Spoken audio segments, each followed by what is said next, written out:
સમગ્ર રાજ્યમાં શિક્ષણનું સ્તર શું છે, તેમાં કેવા ફેરફારોની જરૂર છે, હાલ શિક્ષણ કેવું ચાલી રહ્યું છે, તેના માટે ગુણોત્સવ ચાલી રહ્યું છે, જેના ભાગરૂપે મોરબીમાં શિક્ષણ મંત્રી ભૂપેન્દ્રસિંહ ચુડાસમાએ મુલાકાત લીધી હતી.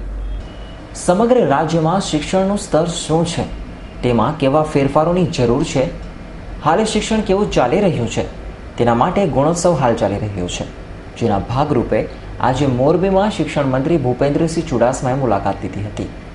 ગુજરાત સરકાર દ્વારા છેલ્લા 5 વર્ષથી શિક્ષણ ગુણોત્સવ કાર્યક્રમ યોજવામાં આવી રહ્યો છે, જેમાં પ્રાથમિક શાળાઓમાં જઈને ત્યાંના શિક્ષણની ચકાસણી કરવામાં આવે છે.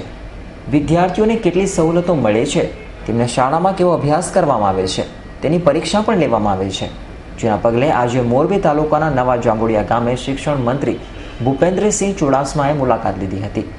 તેમાં મોરબી માળિયાના ધારાસભ્ય કાંતિલાલ અમુતિયા, ટંકારા પડઘરીના ધારાસભ્ય બાવનજીભાઈ મલતિયા, નરેન્દ્રસિંહ ઝાલા, મામલતદાર કેવી બાટી તેમ સહિતના ઉપસ્થિત રહ્યા હતા. આ કાર્યક્રમમાં મંત્રીને મોરબીના ખાનગી શાળાઓમાં ગ્રાઉન્ડના પૂછતા તેણે ગોળ ગોળ જવાબ આપ્યો હતો. અમારી 34,000 શાળામાંથી અમે માત્ર 9,000 શાળા સુધી પહોંચી શકતા હતા. એક આગેવાનને 3 દિવસમાં 3 શાળા, 3,000 આગેવાનો અને અધિકારીઓ. આ વખતે પહેલીવાર આનંદીબેન પટેલે માનનીય મુખ્યમંત્રીશ્રીએ એમાં ઉમેરો કર્યો કે ચાલો આપણે વાઇસ ચાન્સેલરોને કહીએ કે તમે પણ આવો, અધ્યાપક મંડળને કહ્યું તમે પણ આવો, આચાર્ય મંડળને કહ્યું તમે પણ આવો. બધા લોકોને મળીને આ વખતે ડબલ સંખ્યા થઈ છે. એટલે આ વખતે 9,000ના બદલે 18,000 શાળાઓ 34,000માંથી, બાકીની શાળાનું મૂલ્યાંકન થવાનું જ છે. એમને પણ ખબર છે કે આગેવાન મારી શાળામાં આવશે તો, એટલે હું પણ તૈયાર છું.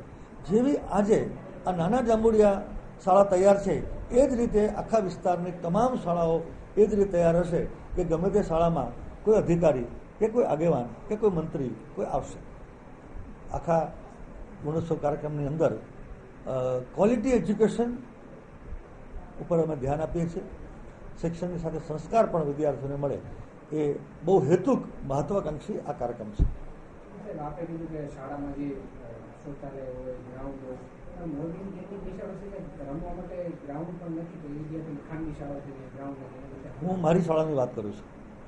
રવિ મોટવાની, S9 ન્યૂઝ, મોરબી.